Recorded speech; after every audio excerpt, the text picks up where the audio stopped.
आज हम लोग प्रोबेबिलिटी में और आगे चलते हुए, जैसे कि आप सभी स्टूडेंट्स को मालूम है कि हम लोग इस समय प्रोबेबिलिटी में एक्सरसाइज 13.4 कंप्लीट कर चुके हैं और 13.4 के और आगे हम लोगों को आज चलना है। तो 13.4 के और आगे जब चलेंगे तो आज हम लोग एक्सरसाइज 13.5 का इंट्रोडक्शन करेंगे।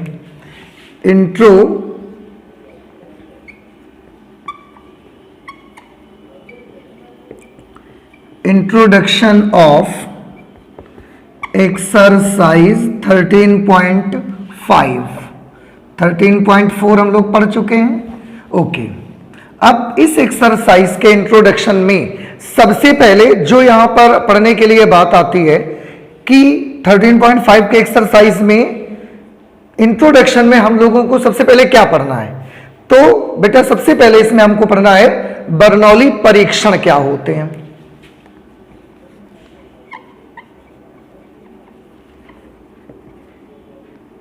बर्नौलीज ट्रायल्स हमको पढ़ने हैं।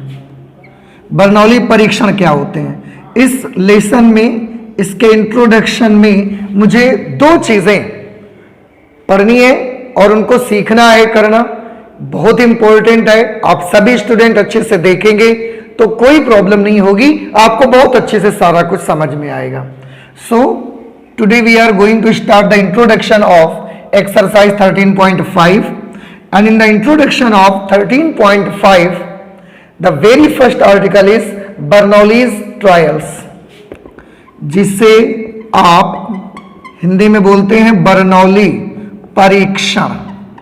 क्या होते हैं ये बर्नौली परीक्षण, आज इनको हमको देखना है।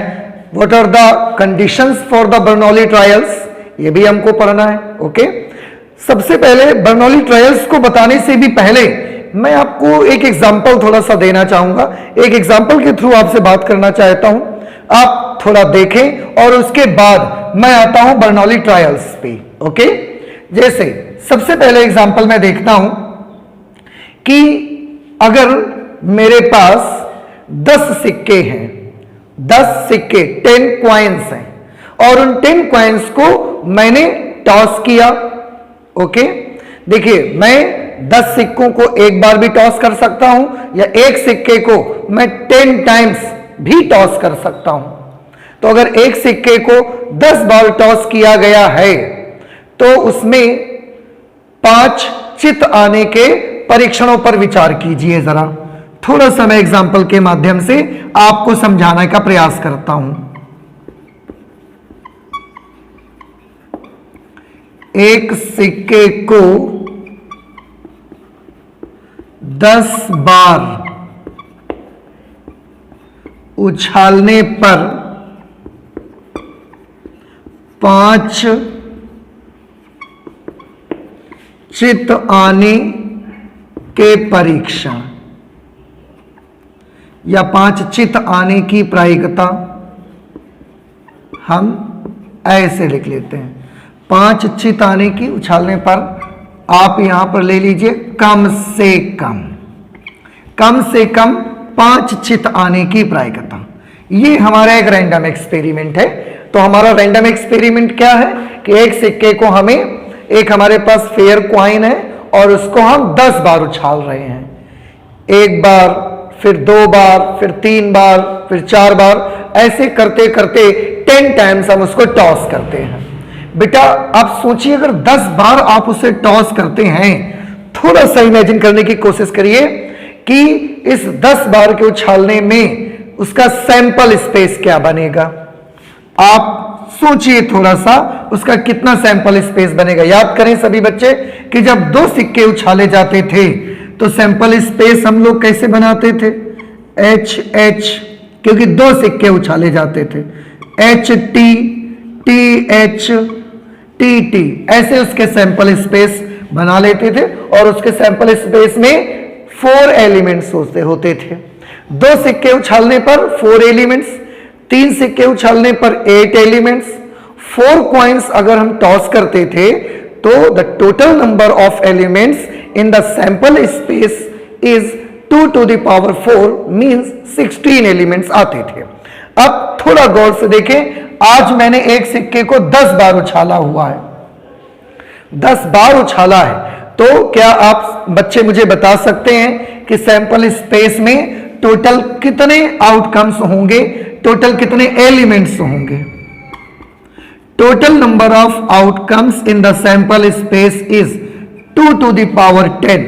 2 to the power 10 means 1024, 1024, 1024 outcomes. तो बेटा आपने देखा कि सैंपल स्पेस में इतने अवयव आएंगे, ये बड़ा सैंपल स्पेस बनेगा।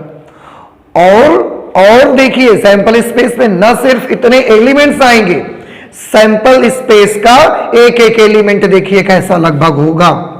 सैंपल स्पेस का एक एक एलिमेंट में, क्योंकि 10 सिक्के उछाले हैं, 10 यहां पर नंबर्स आपको दिखेंगे, जैसे 1 2 3 4 5 6 7 8 9 10, ये एक एलिमेंट होगा। इसके बाद फिर 1 2 3 4 5 6 7 8 9 10, ये दूसरा एलिमेंट होगा, ये फर्स्ट एलिमेंट होगा, ये सेकंड एलिमेंट होगा, और ऐसे करते करते 1024 एलिमेंट्स आएंगे। बेटा आप समझ सकते हैं कि ये काम हमारे लिए कितना मुश्किल हो जाएगा, कितना कठिन हो जाएगा, शायद ये हम नॉर्मली कर भी ना पाए। तो मैंने क्या एग्जाम्पल लेके दिखाया, एक सिक्के को 10 बार उछालने पर कम से कम 5 चित आने की प्रायिकता, ऐसे ही मैंने ले लिया एज ए एग्जाम्पल आपको समझाने के लिए। बर्नौली ट्रायल्स को आपके लिए इजी बनाने के लिए सबसे पहले मैंने इसका जिक्र नहीं किया, मैंने एक एग्जाम्पल यहां से उठाया जिसमें एक सिक्के को हमने 10 बार उछाला हुआ है, और मैंने आपको दिखाने का प्रयास किया कि टोटल नंबर ऑफ आउटकम्स कितने होंगे। 2 to the power 10, 1024 total outcomes होंगे, टोटल एलिमेंट्स होंगे हमारे सैंपल स्पेस में। और सैंपल स्पेस का जो शेप होगा, उसकी जो शक्ल होगी, वो लगभग ऐसी होगी, एक एलिमेंट, दूसरा एलिमेंट, तीसरा एलिमेंट, चौथा एलिमेंट, और ऐसे करते करते 1024 एलिमेंट्स मुझे लिखने पड़ेगा। और ना सिर्फ 1024 एलिमेंट्स लिखने पड़ेंगे, बल्कि उसके साथ साथ हर एलिमेंट में 10-10 इस तरीके से आपको नंबर्स यहां पर लिखे हुए दिखाई देंगे। अब तो ये काम मेरे लिए बड़ा आसान, बड़ा टफ हो जाता है बेटा, इतना कठिन हो जाता है, कठिन भी हो जाता है। और अगर मैं इसकी हेल्प से सैंपल स्पेस बना के पूरा क्वेश्चन सॉल्व करूंगा, तो मैं आपको बता दूं कि ऐसा करने के बाद जब मैं क्वेश्चन सॉल्व करूंगा ना, तो मुझे वक्त भी बहुत ज्यादा लगेगा। देखिए 2 प्रॉब्लम्स, एक तो मेरे लिए ऐसा करना ही कठिन है, मैं नहीं कर पाऊंगा ऐसा, ये बहुत कठिन काम है।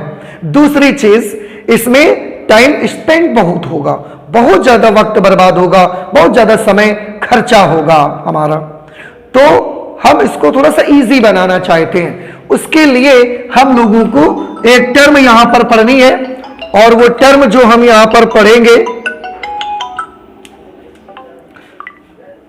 वो टर्म जो हम यहां पर पढ़ने वाले हैं, उस टर्म का नाम है बर्नौली परीक्षण। तो बर्नौली परीक्षण देखते हैं क्या होते हैं।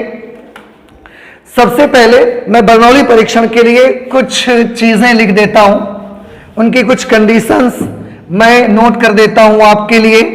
देखिए ये मैं इसको हटा देता हूं यहां से, केवल मैं बर्नौली परीक्षण को लिखूंगा।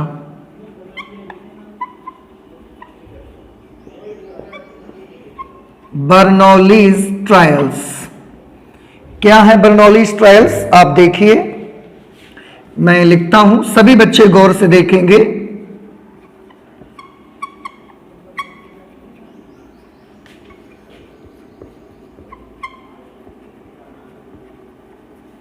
In a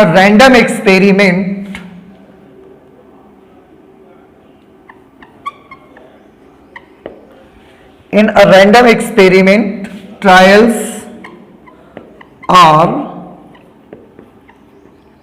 said to be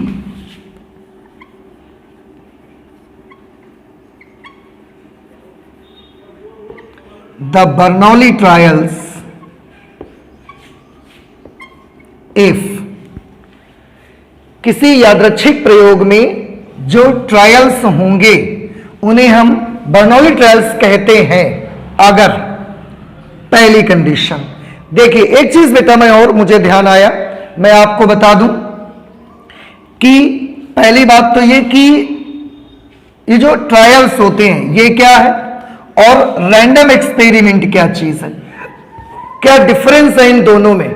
Bernoulli परीक्षण में ये ट्रायल्स बर्नौली परीक्षण जिन्हें आप परीक्षण कहते हैं और ये यादृच्छिक प्रयोग, तो रैंडम एक्सपेरिमेंट और ट्रायल्स इनमें डिफरेंस क्या है जरा ध्यान से देखिए। इस एग्जांपल में मैंने यहां पर बोला एक सिक्के को 10 बार उछालना।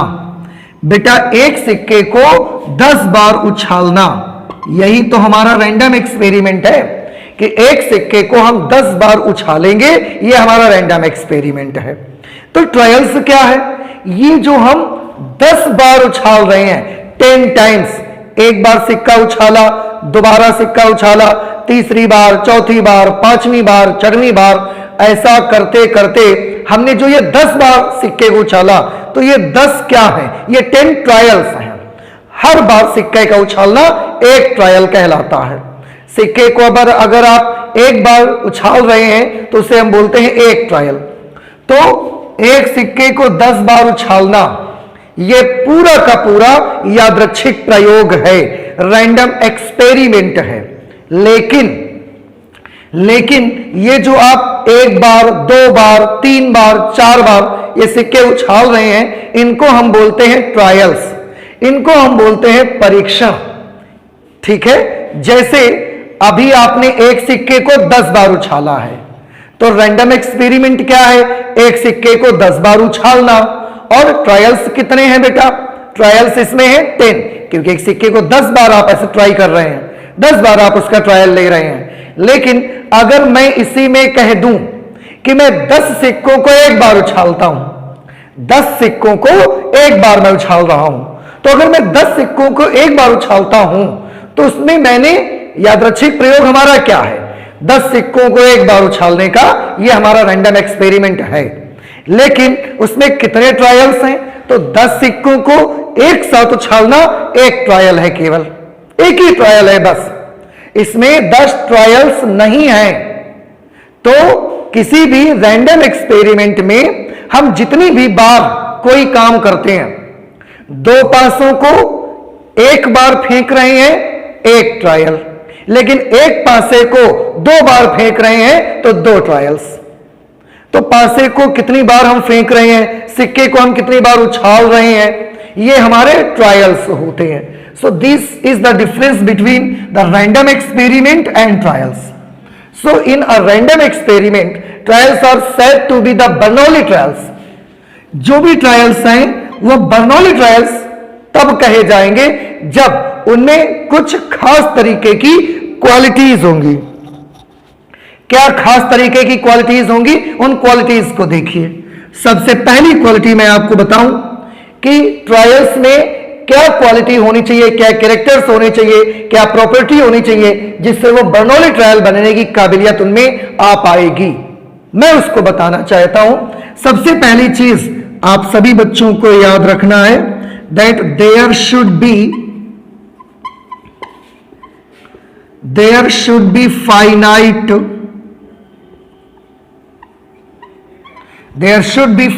Number of trials. तो सबसे पहले बच्चे पहला नंबर याद रखेंगे कि there should be finite number of trials. Finite number of trials का मतलब होता है परिमित संख्या में ट्रायल होने चाहिए। परिमित संख्या में ट्रायल का मतलब है आप ट्रायल करें, 5 बार करें, 10 बार करें, 20 बार करें, 50 बार करें, 100 बार करें, 1000 बार करें, ये सब की गिनती निश्चित है, सब की गिनती फाइनाइट है। तो जिसमें ट्रायल्स का नंबर निश्चित होगा, 5 बार ट्रायल आपने किया, 10 बार ट्रायल आपने किया, 20 बार किया, 100 बार किया, 10,000 बार आपने ट्रायल किया, 1,00,000 बार आपने ट्रायल किया, तो इन सब में ट्रायल्स का नंबर बेटा कैसा है? बिल्कुल निश्चित है, एक निश्चित संख्या है। इसलिए इसमें ये काबिलियत आ सकती है कि वो बर्नौली ट्रायल बन सकता है। लेकिन ऐसा नहीं होना चाहिए कि आपने सिक्के को उछाला और अनंत समय तक उछालते जा रहे हैं, तो उसमें ट्रायल्स का नंबर निश्चित नहीं है। आप एक पासे को लिया और पूरी जिंदगी आप फेंके ही जा रहे हैं, उसको रुक ही नहीं रहे हैं, तो फिर ऐसे ट्रायल्स में नंबर उसका फाइनाइट नहीं है, नंबर उसका निश्चित नहीं है, तो ऐसे ट्रायल्स बर्नौली ट्रायल्स की सीरीज में नहीं आ सकते, वो बर्नौली ट्रायल नहीं हो सकता। तो सबसे पहली प्रॉपर्टी क्या होनी चाहिए? There should be finite number of trials. उनमें किसी भी यादृच्छिक प्रयोग में जो ट्रायल्स होने चाहिए वो निश्चित संख्या में होने चाहिए, 5, 10, 20, 50, 100, 1000, 10,000, 1,00,000 ऐसे होने चाहिए। अनंत समय तक, अनंत बार या पूरी जिंदगी आपको सिक्का या पासा उछालते नहीं रहना है। Okay, what is the number 2 condition? Trials की सेकंड नंबर कंडीशन क्या होगी? मैं आपको बताऊं, trials should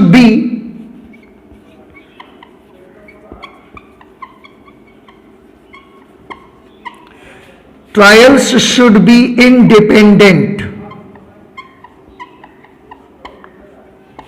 to each other. जो ट्रायल्स होने चाहिए वो एक दूसरे पर अनिर्भर होने चाहिए। ट्रायल्स एक दूसरे पर अनिर्भर होने चाहिए। मतलब अगर मैंने एक सिक्के को 10 बार उछाला है, तो जब हम पहली बार ट्रायल करेंगे, उसका पहली बार सिक्का उछालेंगे, इसके बाद दूसरी बार भी उछालेंगे, तीसरी बार भी उछालेंगे, चौथी बार भी उछालेंगे, 10वीं बार भी उछालेंगे। लेकिन ये ट्रायल्स बर्नौली ट्रायल तभी बन सकते हैं जब हम दूसरी बार सिक्के को उछालेंगे तो उसकी कोई भी चीज, उसकी प्रोबेबिलिटी पहली बार के उछालने पर निर्भर ना करती हो। फिर से, जैसे मैंने पासे को 5 बार उछाला, तो जब मैं उसको दूसरी बार उछालूंगा, तीसरी बार उछालूंगा पासे को, तो उसकी जो उस पर किसी भी नंबर के आने की जो प्रोबेबिलिटी होगी वो उससे पहले किसी भी आए हुए जो ट्रायल हम कर चुके हैं उन पर डिपेंड नहीं करना चाहिए। जैसे मैं एक छोटा सा एग्जांपल आपको लेके बताता हूं। जैसे मैंने एक सिक्का उछाला, पहली बार सिक्का उछाला बेटा, जब हम पहली बार सिक्का उछालेंगे तो हेड आने की प्रोबेबिलिटी क्या होगी? 1/2। टेल आने की प्रोबेबिलिटी क्या होगी? 1/2। ठीक है, पहली बार सिक्का उछाल रहे हैं तो हेड आने की प्रोबेबिलिटी 1/2, टेल आने की प्रोबेबिलिटी भी 1/2। ओके, मैंने दूसरी बार सिक्का उछाला, तो बेटा जब दूसरी बार मैं सिक्के को उछालूंगा तो हेड आने की प्रोबेबिलिटी कितनी होगी? फिर से 1/2। टेल आने की प्रोबेबिलिटी कितनी होगी? It will be also 1/2। क्या आपको लगता है कि जब आप सिक्के को दूसरी बार उछालोगे, तीसरी बार उछालोगे, चौथी बार उछालोगे, तो उसमें हेड या टेल आने की प्रोबेबिलिटीज पर पहली बार, दूसरी बार, तीसरी बार इनका कोई इफेक्ट आएगा? क्या जब आप 8वीं बार सिक्के को उछालोगे तो हेड आने की प्रोबेबिलिटी 1/2 नहीं होगी? टेल आने की प्रोबेबिलिटी 1/2 नहीं होगी? क्या प्रोबेबिलिटी बदल चुकी होगी? चेंज हो चुकी होगी प्रोबेबिलिटी? आंसर है ऐसा तो हो ही नहीं सकता।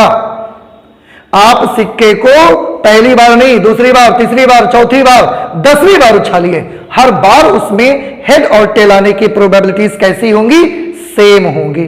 क्या पता चला मुझे कि सिक्के को मैं एक से अधिक बार भी उछालता हूं तो मैं चाहे जो ट्रायल करूंगा, सिक्के पर आने वाले हेड या टेल की प्रोबेबिलिटी उससे पहले वाले ट्रायल पर डिपेंड नहीं करती है। क्लियर? एक और एग्जांपल मैं आपको देता हूं। जैसे मैंने पासा उछाला, पासे को अगर मैं उछालता हूं तो उस पर किसी भी नंबर के आने की प्रोबेबिलिटी 1/6 है। 1, 2, 3, 4, 5 या 6 के आने की प्रोबेबिलिटी, इनमें से किसी भी एक नंबर के आने की प्रोबेबिलिटी बेटा 1/6 होती है। ये सारे बच्चे जानते हैं। अच्छा, अब मैंने पासे को पहली बार उछाला तो उस पर 5 आने की प्रोबेबिलिटी कितनी है? 1/6 मान लेते हैं। अब मैं पासे को दोबारा उछालने जा रहा हूं, दूसरी बार मैं उसको उछालूंगा। अब उस पर 5 आने की प्रोबेबिलिटी कितनी होगी? It is again 1/6 sorry. इसके बाद 10वीं बार आप उसी पासे को उछालिए, इस बार 5 आने की प्रोबेबिलिटी कितनी होगी? तो आप सभी बच्चों का जवाब होगा कि पासे को आप 10वीं बार उछालिए चाहे 50वीं बार उछालिए, उस पर 5 आने की प्रोबेबिलिटी तो 1/6 ही होगी।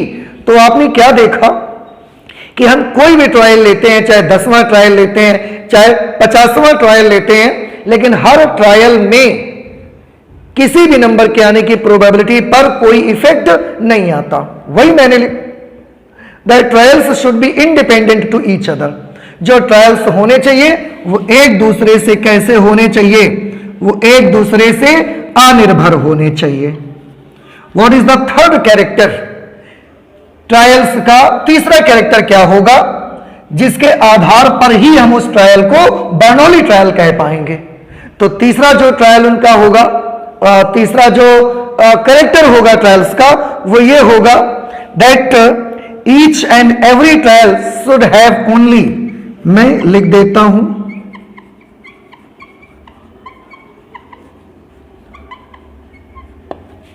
Each and every trial should have exactly 2 outcomes.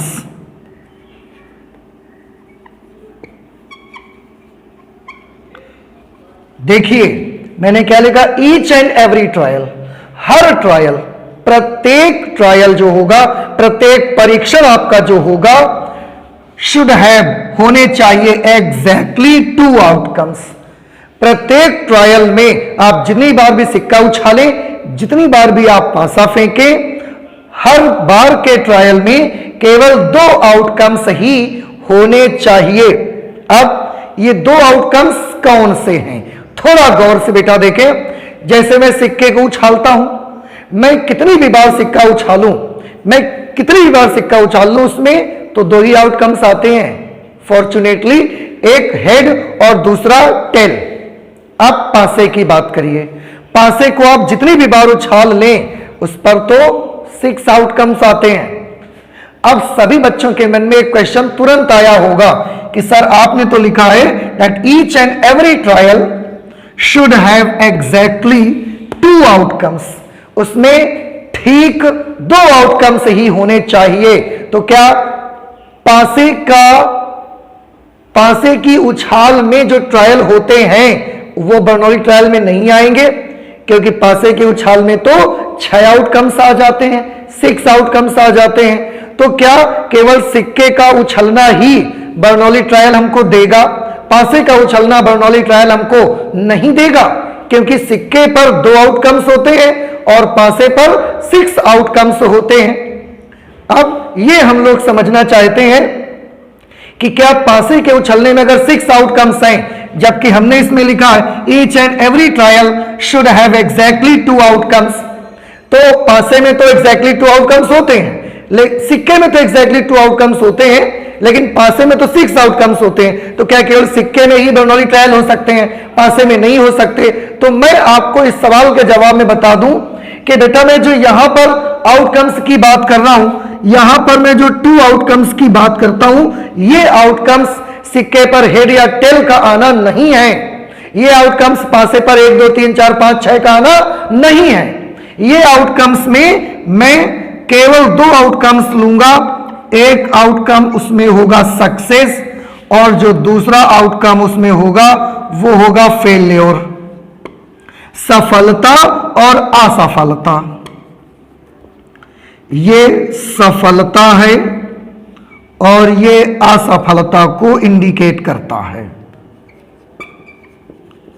कैसे, मैं इसको समझाता हूं, आप सभी बच्चे गौर से देखिए। देखिए मैंने क्या बताया कि हर ट्रायल में केवल 2 आउटकम्स ही होने चाहिए, और उसके लिए मैंने बताया भी इसके लिए सिक्के का हेड और टेल नहीं चलेगा, मैं उसकी बात नहीं कर रहा हूं, मैं उन आउटकम्स की बात नहीं करता हूं। पासे पर 1 2 3 4 5 6 के आने के आउटकम्स की मैं बात नहीं कर रहा हूं, मैं केवल 2 आउटकम्स की बात करता हूं। उनमें एक आउटकम्स सक्सेस होगा, दूसरा आउटकम फेलियर होगा। एक आउटकम सफलता, दूसरा असफलता। इसको थोड़ा सा समझने की कोशिश करें।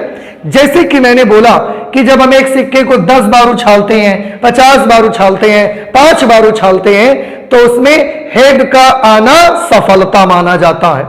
हेड का आना सफलता माना जाता है। तो बेटा आप सोच के बताइए, हेड आएगा तो सफलता, हेड नहीं आएगा अर्थात टेल आएगा तो असफलता। अब खुद सोचिए कि क्या वहां पर इसके अलावा भी और कुछ हो सकता है। हेड आएगा तो सक्सेस, हेड नहीं आएगा मींस अगर टेल आ जाता है तो फेल्योर। अब आप खुद सोच के बताइए मुझे अच्छे से कि क्या इसके अलावा कुछ हो सकता है सिक्के पर, क्योंकि सिक्के पर तो हेड और टेल के अलावा कुछ होता नहीं है। तो अगर सिक्के पर हेड और टेल के अलावा कुछ होता नहीं है, उनमें से हेड आने को सक्सेस, टेल आने को फेल्योर मान रहे हैं, तो सक्सेस और फेल्योर के अलावा भी कुछ नहीं हो सकता उस पर। क्लियर? एक और एग्जांपल देखिए, पासे के एग्जांपल से मैं बात करके दिखाता हूं आपको। जैसे मैंने मान लिया कि पासे पर 5 या 5 से ज्यादा आने को सफलता माना गया। ध्यान से सभी बच्चे सुने, पासे पर 5 या 5 से अधिक अंक आने को सफलता माना गया। इतना अगर हमको बता दिया गया तो हम समझ गए। क्या समझ गए? कि अगर पासे पर 5 या 5 से अधिक आएगा तो हम सफल हुए, और अगर 5 से छोटे नंबर आएंगे, 1 2 3 4 में से कुछ आएगा, तो हम क्या हो गए? असफल हो गए। अब फिर से आप सोच के बताइए कि पासे पर वैसे तो टोटल आउटकम्स 6 होते हैं, 1 2 3 4 5 एंड 6, लेकिन जब मैंने शर्त लगा दी कि पासे पर 5 या 5 से अधिक अंक का आना सफलता माना जा रहा है, तो अब आप मुझे बताइए क्या सफलता और असफलता के अलावा किसी दूसरी कंडीशन की गुंजाइश है यहां पे? आंसर इज नो, क्योंकि 5 आएगा तो सफलता, 6 आएगा तो भी सफलता, लेकिन 1 2 3 4 आने पर असफलता। अब आपने देखा कि मैंने आउटकम्स में 1 2 3 4 5 6 की बात नहीं की, मैंने आउटकम्स में बातें की कि 5 या 5 से अधिक आएगा तो सफल, और 1 2 3 4 आएगा तो असफल। तो यहां पर भी 2 ही आउटकम्स बने। आप पासे को चाहे जितनी बार उछाल लीजिए, या तो आपके हाथ सफलता लगेगी या आपके हाथ असफलता लगेगी। आप खुद ठंडे दिमाग से सोचिए कि क्या बेटा सफलता और असफलता के अलावा पासे में कोई तीसरी चीज की गुंजाइश है? कोई तीसरी चीज आपको मिलेगी? तो आप खुद थोड़ी देर के बाद मुझे बोलेंगे कि सर इसके अलावा कुछ नहीं हो सकता, क्योंकि 5 आया तो सफलता, 6 आई तो सफलता, 1 आई तो असफलता, 2 आई तो असफलता, 3 आया असफलता, 4 आया असफलता। इसके अलावा कुछ होता नहीं है। तो बस 2 ही चीजें तो बनी, या तो सफलता आ रही है या असफलता आ रही। मैं इन 2 आउटकम्स की बात करता हूं। So each and every trial should have exactly 2 outcomes. मैं सिक्के पर हेड और टेल के आने की बात नहीं करता, मैं पासे पर 1 2 3 4 5 6 के आने की बात नहीं करता। मैं जिन 2 आउटकम्स की बात करता हूं वो सक्सेस और फेलियर आउटकम्स हैं। मैं इन 2 आउटकम्स की बात करता हूं। Next and the last character of the trials जो कि उन्हें बर्नौली ट्रायल बना सकता है। चौथा ट्रायल क्या होगा? चौथा हमारा जो कैरेक्टर होगा ट्रायल्स का वो ये होगा that the probability of success और फेल्योर, प्रोबेबिलिटी ऑफ सक्सेस और फेल्योर, सफलता या असफलता की जो प्रायिकताएं हों, प्रोबेबिलिटीज ऑफ सक्सेस और failure should remain same in each trial। एक 4th पॉइंट भी आपको याद रखना है, 4th कैरेक्टर भी ट्रायल का आपको याद रखना है, that the probabilities of success और फेल्योर, सफलता अथवा असफलता की जो प्रायिकताएं होनी चाहिए remain same in each trial, her trial में उन्हें बिल्कुल सेम होना चाहिए। मतलब जैसे अभी मैंने जो एग्जांपल्स दिया उसमें सिक्के वाले एग्जांपल्स के पास आओ, उसमें मैंने बात की कि 10 बार सिक्के को उछाला है और हेड का आना सफलता। अब अगर हेड का आना सफलता है तो पहली बार में उसकी प्रोबेबिलिटी कितनी होगी 1/2, दूसरी बार में भी सफलता की प्रायिकता 1/2, तीसरी बार, चौथी बार, पांचवी बार, आप जितनी बार भी उछाल लें उस पर हेड आने की अर्थात सफलता की प्रायिकता 1/2 ही रहेगी। क्या आपको ऐसा लगता है कि जब आप 8वीं 9वीं बार उछालोगे तो सफलता की प्रायिकता अर्थात हेड आने की प्रायिकता कुछ चेंज हो जाएगी? आप खुद सोचिए, आप नहीं समझ सकते, आपको ये नहीं महसूस करेंगे कि बदल जाएगी, हर बार उसकी प्रोबेबिलिटी सेम ही रहेगी। या मैंने पासे पर बात की कि पासे पर 5 या 6 का आना सफलता माना गया, अगर बाकी कुछ नंबर आएगा तो असफलता माना जाएगा। तो पासे पर 5 या 6 के आने की प्रोबेबिलिटी 1/3 और पासे पर 1 2 3 4 के आने की प्रोबेबिलिटी 2/3। अब आपको क्या लगता है, पहली बार पासा फेंका, सफलता की प्रायिकता 1/3, आप तीसरी बार पासा फेंकिए जाके तो भी सफलता की प्रायिकता अर्थात 5 या 6 आने की प्रायिकता 1/3 ही तो रहेगी, बिल्कुल नहीं बदलेगी। चौथी बार, पांचवी बार, 10वीं बार आप पासा उछालिए, लेकिन हर बार उसमें 5 या 6 आने की प्रायिकता अर्थात सफलता की प्रायिकता सेम ही रहेगी, नहीं बदलेगी, और असफलता की प्रायिकता भी 2/3 रहेगी, वो भी नहीं बदलेगी। तो बेटा ये 4 कैरेक्टर्स हैं, 4 प्रॉपर्टीज हैं जिन्हें आप सभी स्टूडेंट्स को याद रखना है। अगर किसी रैंडम एक्सपेरिमेंट के ट्रायल्स में ये 4 कैरेक्टरिस्टिक्स हैं, 4 प्रॉपर्टीज हैं, ये 4 लक्षण उसके पास हैं, then you should understand that these trials are Bernoulli trials. अगर इन 4 कैरेक्टर्स में एक भी कैरेक्टर कम हो जाए, एक भी प्रॉपर्टी अगर ट्रायल्स के पास नहीं है, तो ध्यान रखिए कि हम उस ट्रायल को बर्नौली ट्रायल्स नहीं कह सकते। देखिए बेटा, मैं फिर से आपको बता दूं, किसी भी ट्रायल को बर्नौली ट्रायल होने के लिए चारों कंडीशंस को फुलफिल करना पड़ेगा, लेकिन कोई ट्रायल बर्नौली ट्रायल नहीं है, इसके लिए एक कंडीशन भी पर्याप्त है यह दिखाने के लिए कि वह बर्नौली ट्रायल नहीं है। तो फिर से मैं एक बार जल्दी से रिपीट कर देता हूं कि किस प्रकार के ट्रायल्स को हम बर्नौली ट्रायल्स कहेंगे। पहली बात तो जो ट्रायल्स होने चाहिए उनकी संख्या निश्चित होनी चाहिए। वो ट्रायल्स 5, 10, 15, 20, 25, 100, 200, 500, 1000, 10,000, 1 लाख ऐसे हों। जिंदगी भर पासा उछालते रहो, ऐसा नहीं होना चाहिए। ये अनंत बार सिक्का उछाल दो, ये नहीं चलेगा। Trials should be independent to each other. जितने भी ट्रायल हो उनमें से किसी भी ट्रायल का उसके पहले हो चुके ट्रायल पर या किसी भी ट्रायल पर उसके पहले हो चुके ट्रायल का कोई इफेक्ट नहीं आना चाहिए। Third, each and every trial should have exactly 2 outcomes, success and failure. Her trial में केवल 2 आउटकम्स होनी चाहिए, और वो आउटकम्स में मैं सिक्के पर हेड या टेल नहीं, पासे पर 1 2 3 4 5 6 के आने पर नहीं बात करता हूं, बल्कि वो आउटकम्स सफलता और असफलता होनी चाहिए, इसके अलावा कुछ नहीं। फोर्थ कैरेक्टर जो होगा ट्रायल्स का, प्रोबेबिलिटी ऑफ सक्सेस और failure should remain same in each trial. Her trial में सक्सेस या फेलियर की प्रोबेबिलिटीज एक जैसी होनी चाहिए। अगर पहले ट्रायल में सक्सेस की प्रोबेबिलिटी 1/3 है तो 10वीं ट्रायल में भी सक्सेस की प्रोबेबिलिटी 1/10 ही होनी चाहिए।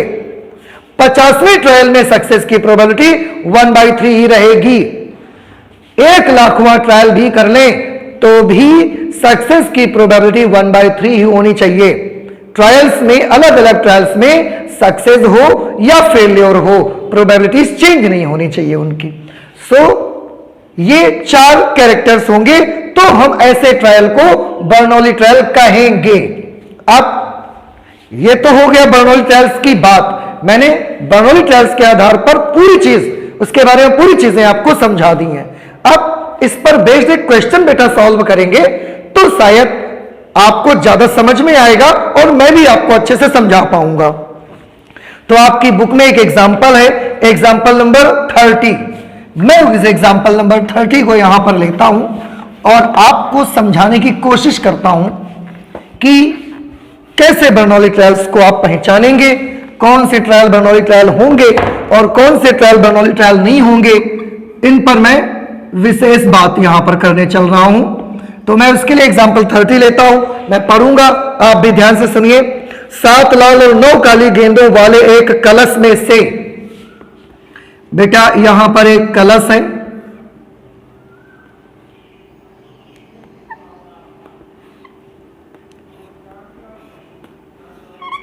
ये एक कलश है जिसमें 7 लाल और 9 काली गेंदें हैं। 7 लाल और उसमें 9 काली गेंदें हैं। 7 रेड बॉल्स हैं, 9 ब्लैक बॉल्स हैं। में से उत्तरोत्तर 6 गेंद निकाली गई हैं। एक के बाद एक हमने 6 बॉल्स निकालनी है। टोटल कितनी बॉल्स हैं बेटा? 9 और 7 16 बॉल्स हैं। इसमें से हमने एक एक करके एक साथ 6 निकाली है, ऐसा नहीं है, एक एक करके हमने 6 बॉल्स इसमें से निकाली हैं। उत्तरोत्तर सक्सेसिवली 6 गेंदें निकाली गई। बताइए कि गेंद निकालने के परीक्षण बर्नौली परीक्षण है या नहीं है। यदि प्रत्येक निकाल के बाद गेंद को प्रतिस्थापित किया गया हो। बेटा देखिए, इसमें वो 2 बातें बता रहे हैं, 2 शर्तें हमको दे रहे हैं। पहली शर्त दे रहे हैं प्रतिस्थापन किया गया हो। प्रतिस्थापन किया गया हो मीन्स रिप्लेसमेंट अलाउड हो। रिप्लेसमेंट किया गया है मतलब कि हमने एक बॉल निकाला, फिर इस बॉल को उसमें रख दिया, फिर अगली बॉल निकाला, फिर इसको रख दिया, फिर अगली बॉल निकाली, फिर उसमें रख दिया, फिर निकाली, फिर रखा, ऐसे हमने 6 बॉल्स निकाली हैं विथ रिप्लेसमेंट। रिप्लेसमेंट अलाउड है उसमें। और उन्होंने सेकंड कंडीशन दी है कि प्रतिस्थापन ना किया गया हो। तो इसमें अगर प्रतिस्थापन नहीं किया गया है तो इसमें रिप्लेसमेंट जो है वो नॉट अलाउड। रिप्लेसमेंट अलाउड नहीं है। ये विद रिप्लेसमेंट वाली कंडीशन है, विद रिप्लेसमेंट, और यहां पर विदाउट रिप्लेसमेंट की कंडीशन है। विदाउट रिप्लेसमेंट, बिना प्रतिस्थापन के, और यह प्रतिस्थापन के साथ। मैं फिर से आपको बता दूं प्रतिस्थापन के साथ का क्या मतलब है कि आप कलश में से एक बॉल निकालेंगे, कलर चेक करेंगे, फिर से रख देंगे आप उस पे। आपके पास अब और कोई बॉल नहीं है, फिर आप निकालेंगे, कलर चेक करेंगे, फिर रख देंगे। फिर आप तीसरी बॉल निकालेंगे, कलर चेक करेंगे, रख देंगे। चौथी निकालेंगे, फिर रख देंगे। पांचवी निकालेंगे, रख देंगे। छठवीं निकालेंगे, रख देंगे। यह है विद रिप्लेसमेंट। और इसमें दूसरा जो उन्होंने दी है सेकंड पार्ट, उन्होंने दिया है replacement not allowed. Replacement allowed नहीं है, विदाउट रिप्लेसमेंट, बिना प्रतिस्थापन के। मतलब अगर आप इसमें से कलश में से एक बॉल आप निकालेंगे, उसका कलर नोट करेंगे, लेकिन उसको आप अलग रख देंगे, दोबारा कलश में रखने नहीं जाएंगे आप, विदाउट रिप्लेसमेंट, दोबारा रखना नहीं है। फिर दूसरी बॉल निकालेंगे, कलर नोट करेंगे, बाहर ही रख देंगे, दोबारा कलश में नहीं ले जाएंगे उसको हम। ऐसे तीसरी, चौथी हटा दिया, पांचवी हटा दिया, छठवीं हटा दिया। तो इसमें कलश में से बॉल लगातार कम होते चली जाएंगी और विद रिप्लेसमेंट में कलश में से बॉल्स कम होते हुए नहीं जाएंगी, कम नहीं होंगी। अब इन दोनों में से मुझे बेटा ये चेक करना है कि इसमें से कौन से ट्रायल्स, मैं फिर से क्वेश्चन पढ़ दूं, लिखा है बताइए कि गेंद निकालने के परीक्षण बर्नौली परीक्षण है या नहीं। यदि प्रत्येक निकाल के बाद गेंद को प्रतिस्थापित किया गया हो, प्रतिस्थापित ना किया गया हो।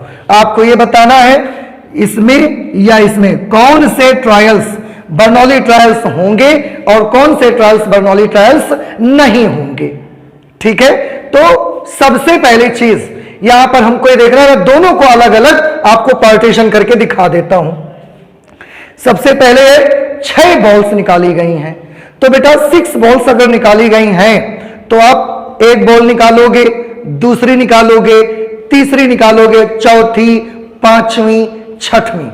कितने ट्रायल्स आपने किए? आपने 6 ट्रायल्स किए, इसलिए यहां पर सबसे पहली हमारी कंडीशन क्या थी? There should be finite number of trials. Trials की संख्या निश्चित होनी चाहिए।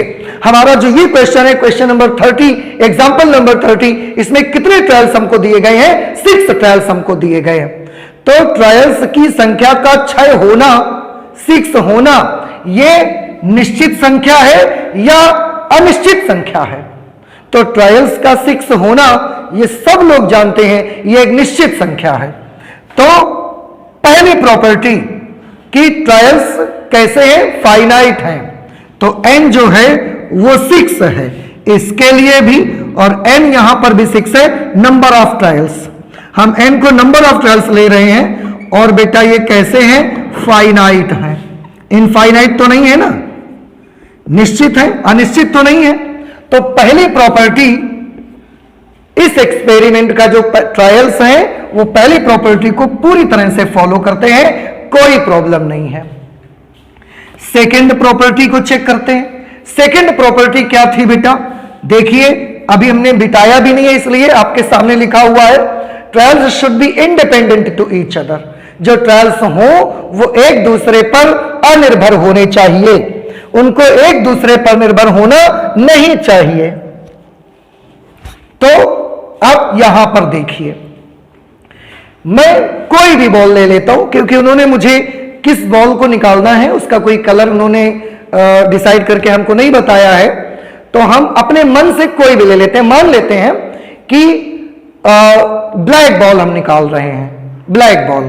तो थोड़ा ध्यान से देखें, मैं इस केस की बात करता हूं, इस केस की जिसमें रिप्लेसमेंट अलाउ है। आप अगर पहली ब्लैक बॉल निकालने जाओगे तो पहली ब्लैक बॉल निकालने की क्या प्रोबेबिलिटी होगी? पहली ब्लैक बॉल निकालने की तो टोटल है 16, पहली ब्लैक बॉल निकालने की क्या प्रायिकता होगी? 9/16। ओके, ठीक। हमने बॉल निकाला, फिर से रख दिया। अब बताइए कलश में टोटल कितनी बॉल्स हैं? तो आंसर है, क्योंकि निकाला तो था हमने लेकिन फिर से रख दिया, तो अब कलश में टोटल 16 बॉल्स हैं। ओके, कलश में ब्लैक बॉल्स कितनी हैं? कितनी काली गेंदें हैं? तो क्योंकि हमने काली गेंद निकाली थी और उसके बाद रख दिया था, तो कलश में काली वाली भी 9 गेंदें हैं। तो इस बार कलश में से अब जब दूसरी बार हम काली गेंद निकालेंगे तो उसकी प्रायिकता कितनी होगी? ना तो टोटल में से नंबर कम हुआ, ना काली गेंदें कम हुई, इसलिए दोबारा में भी काली गेंद निकलने की प्रायिकता 9/16 ही होगी। तीसरी बार का सोचिए, हमने गेंद निकाला, क्योंकि रिप्लेसमेंट अलाउड है, हमने फिर से रख दिया उसको उस पे। अब फिर से तीसरी बार जाइए, तीसरी बार देखिए और उसमें से फिर एक काली गेंद निकलने की प्रायिकता बताइए। तो बात ये आती है कि कलश में अब कितनी गेंदें हैं टोटल? फिर से वही जवाब आया, क्योंकि रिप्लेसमेंट अलाउ है तो अभी भी 16 ही गेंदें होंगी, कम तो नहीं हुई होंगी ना उसमें से। ओके, काली कितनी होंगी? तो क्योंकि रिप्लेसमेंट कर दिया है आपने, अलाउड है, तो काली वाली भी अभी भी 9 होंगी, क्यों कम हो जाएंगी?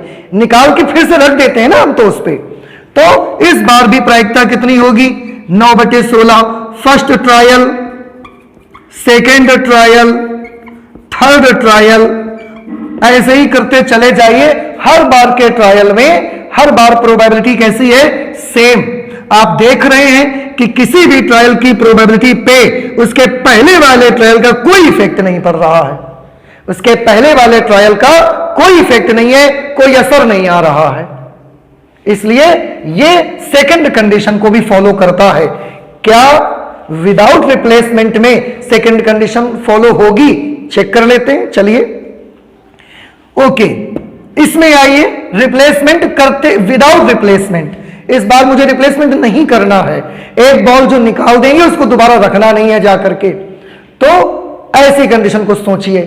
अब मुझे बताइए, कलश में से सबसे पहले मैं निकालने गया, जब सबसे पहले मैं निकालने गया तो कलश में से पहली काली गेंद निकालने की क्या प्रायिकता होगी? तो कुल कितनी गेंदें हैं? 16, काली वाली कितनी है? 9। तो पहली बार काली गेंद निकलने की प्रायिकता है 9/16। This is in first trial, first trial. Okay, second trial पे आइए।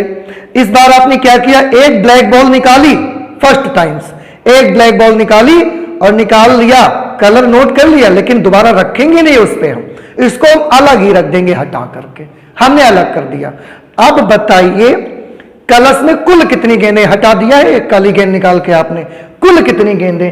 तो बेटा जब एक काली गेंद कम हो गई तो काली वाली बची 8, और कुल कितनी बची? 8 और 7 15।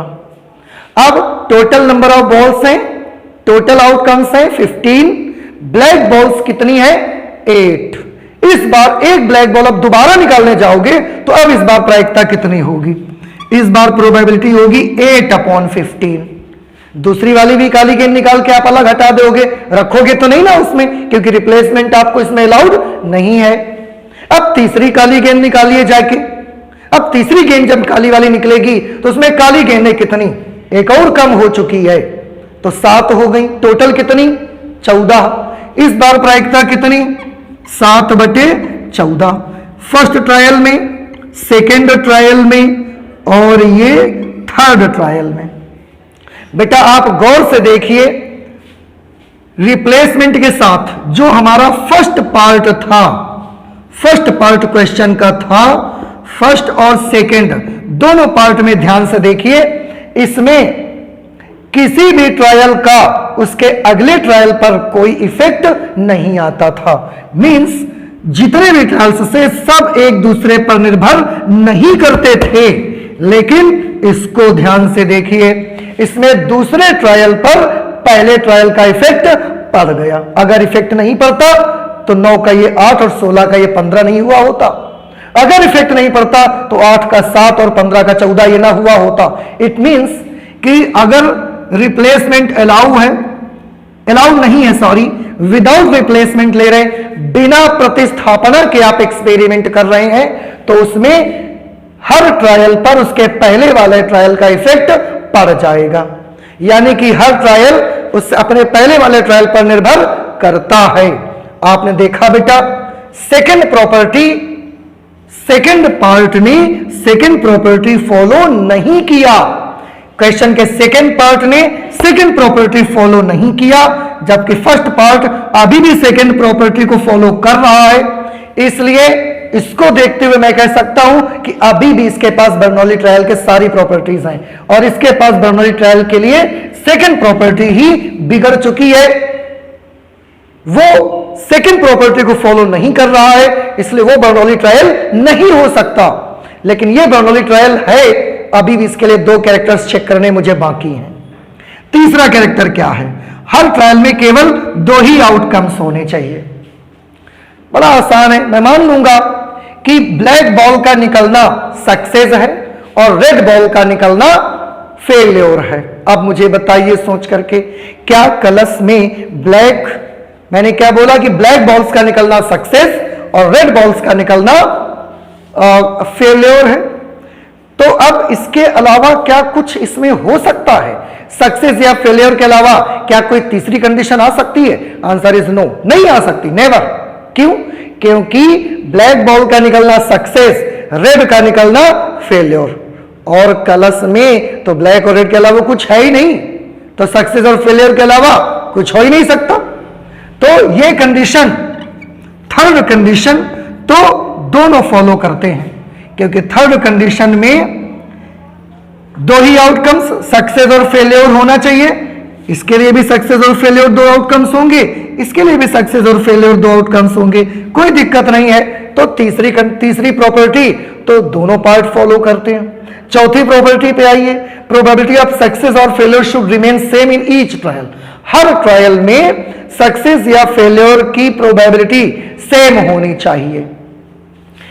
चौथी नंबर की प्रॉपर्टी देखिए, जब रिप्लेसमेंट नहीं कर रहे हैं तो हर ट्रायल पर ब्लैक बॉल्स की प्रोबेबिलिटी सेम आ रही है, मींस सक्सेस की प्रोबेबिलिटी सेम है, और फेलियर की प्रोबेबिलिटी भी अगर मैं निकालूंगा वो वही निकलेगी बार बार।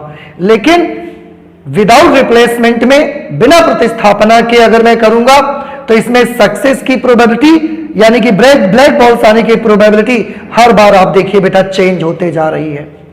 तो फोर्थ प्रॉपर्टी को ये तो फॉलो कर लेता है लेकिन ये फॉलो नहीं करता। सेकंड प्रॉपर्टी को ये फॉलो कर लेता है, ये फॉलो नहीं करता। फर्स्ट प्रॉपर्टी को ये फॉलो कर लेता है, ये भी फॉलो कर लेता है। तो भैया आप सभी ने देखा कि हमारा जो एग्जांपल नंबर 30 था, बर्नौली ट्रायल्स में जितनी भी प्रॉपर्टी बताई गई हैं उन सब प्रॉपर्टीज को देखते हुए हमने चेक किया। 30 नंबर का फर्स्ट पार्ट ने चार की चारों प्रॉपर्टीज फॉलो कर ली, लेकिन सेकंड पार्ट ने दो प्रॉपर्टीज तो फॉलो की पर बाकी दो प्रॉपर्टीज को फॉलो इसने नहीं किया।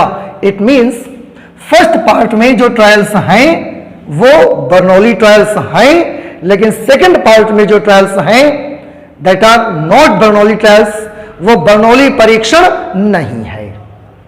आपको समझ में आया होगा, मुझे उम्मीद है कि आपने सब ने इसको काफी अच्छे से समझा होगा और एंजॉय भी किया होगा इसको समझने में। तो आपको एक चीज और मैं बता दूं यहां से, आज के बाद आगे के लिए हमेशा याद कर लीजिए कि अगर कोई भी एक्सपेरिमेंट प्रतिस्थापना के साथ किया जा रहा है, प्रतिस्थापना के साथ, तो वो लगभग बर्नौली ट्रायल होता ही है। और अगर कोई एक्सपेरिमेंट बिना प्रतिस्थापना के किया जा रहा है तो वो बर्नौली ट्रायल नहीं हो सकता। उसके जितने भी ट्रायल्स होंगे वो बर्नौली ट्रायल्स नहीं हो सकते। तो बेटा ये थे आपके बर्नौली ट्रायल्स, बर्नौली परीक्षण। क्यों हमने ये सब किया, सबसे पहले उसका रीजन बताया हमने आपको। उसके बाद बर्नौली ट्रायल्स किसे कहते हैं ये भी आपको समझाया हमने, और बर्नौली ट्रायल्स कौन होंगे कौन नहीं होंगे इस पर बेस्ड हमारे पास एक एग्जाम्पल था, एग्जाम्पल नंबर 30, उसको भी हमने पूरा सॉल्व करके आपको दिखाया हुआ है। आपने इसको समझा अच्छे से, और जैसे कि लास्ट में एक पॉइंट आपको क्लियर किया कि आज के बाद एक चीज और सभी बच्चे याद कर लेंगे कि प्रतिस्थापना के साथ अगर आप कोई रैंडम एक्सपेरिमेंट कर रहे हैं तो उसके जो ट्रायल्स होते हैं वो लगभग बर्नौली ट्रायल्स होते हैं।